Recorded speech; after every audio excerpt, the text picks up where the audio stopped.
Hey everyone, I'm Colleen with Awaken Catholic, and this is Awaken the Saint. Today we celebrate the feast of Saint Maria Zavala, whose selfless example changed countless lives. Maria was born in 1878 in Zapopan, Mexico. Her father, a merchant, was deeply religious and raised her as a Catholic. From an early age, she was generous and eager to help others. These characteristics would remain with her all her life. At 23 years old, Maria was happily engaged and on a course toward married life. Her plans, however, would end up changing quite abruptly. Not long before she was to be married, she discerned that God was calling her to religious life, and more than that, to dedicate her life to helping the poor and ailing. This wasn't an easy thing for Maria, but the work that she was being prompted to do, to devote all her time and energy to the less fortunate, was completely incompatible with being a wife and a mother. She spoke to her spiritual director, Father Cipriano Iñiguez, who was surprised to hear about this call to action. He had actually been planning to begin a congregation dedicated to providing care for the sick. When he asked Maria to be part of this congregation, she knew that was where she was meant to be. In October of 1901, they co-founded a new congregation,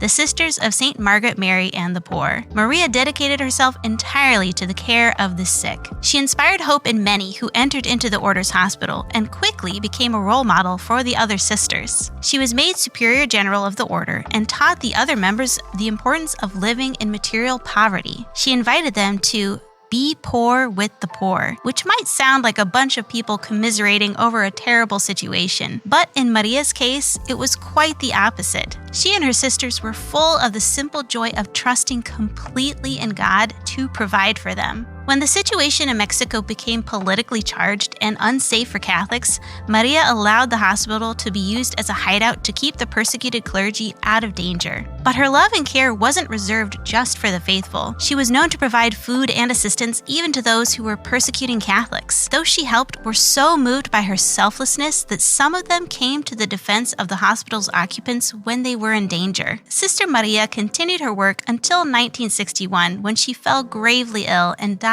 2 years later. Following her death, many patients across the congregation's 11 hospitals reported that she appeared in their rooms to comfort or even heal them. After several miraculous visions and healings, including the cure of a man with pancreatitis, she was beatified in 2003 and canonized in 2013. Regardless of where we find ourselves, God asks us to set our own needs aside and think of others first. It goes without saying that if Maria had been a mother, she would have put the needs of her children and her husband above hers. But instead, she got to be like a mother for so many sick people who would have otherwise suffered alone. Her example invites us to give what we have to others and want nothing but God. Saint Maria Zavala, pray for us.